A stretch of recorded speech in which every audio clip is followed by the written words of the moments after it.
A year has passed since Andriy left the front line for home. The fighting may now be hundreds of kilometers away, but the conflict still hasn't let him go. Time and time again, his thoughts turn to the Donbass. I was dragging a wounded friend through the snow to safety. You fall down and the bullets are flying over your head. You get a few meters further and just end up falling down again because the fire is so heavy. Andriy spent 3 years on the front lines in Donbass. As tensions rose, he volunteered with the nationalist Azov battalion. It was simply the fastest way to get to the front, he tells us. Later, he served as a paramedic. The constant vigilance that saved Andriy's life in the trenches is now getting in the way of adjusting to normal life. He's just one of thousands of veterans returning home to find that the war continues in their minds and their bodies. It happens really suddenly. Everything can be fine, and then I get all hot. I lose control over my arms and legs. My heart starts beating like crazy and my blood pressure jumps. Sometimes I get a full-scale panic attack. Those are just some of the symptoms of post-traumatic stress disorder, or PTSD. But for all that, Andriy sometimes wishes he could return to the front line. Life as a civilian isn't easy. He doesn't expect gratitude, Andriy tells us, but even finding work is a struggle. Many businesses won't employ veterans for fear they could turn violent. Andriy has yet to receive any support from the government. We put this to the Ukrainian military. They say the problem has been overstated. Of course, soldiers returning from battle have trouble readjusting. That could be anything from heightened aggressivity to anxiety or depression. But all that passes after 3 days at home.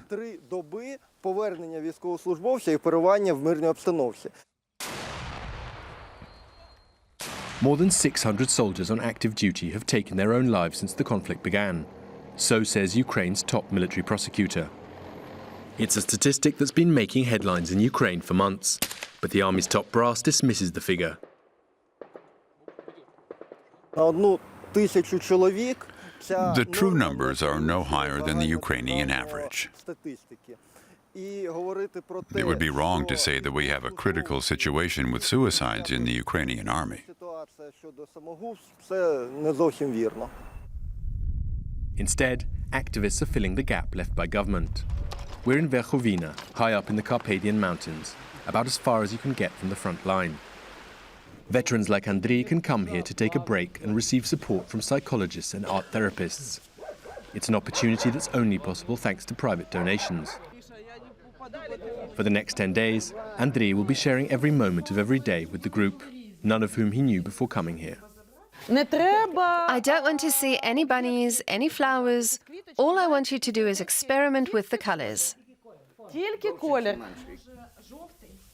Before the war, Vitalina Maslova was an art teacher. What began as volunteering soon became a full-time job, helping veterans to find their feet. But how do you get adults, let alone soldiers, to paint? I always say, just do it, try.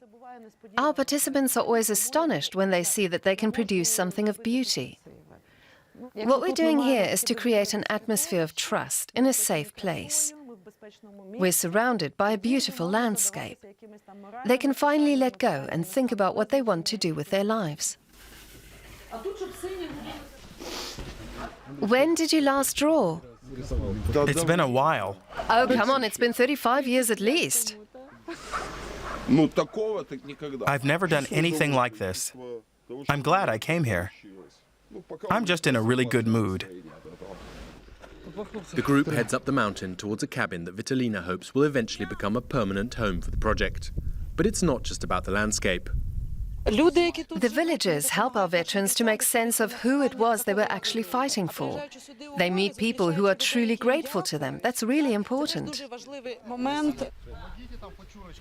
Chopping wood, picking apples, or just letting go. It's a welcome break after an intense few days. No one can be sure how lasting an impact such a short stay can have.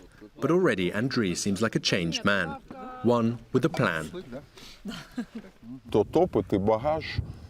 I want to use the experiences I've gained here to help others like me. I've seen myself how tough it is. I left the army a year ago and still can't find peace. It won't be easy. The waiting list for this project is already closed, Vitalina tells us. The donations have simply dried up.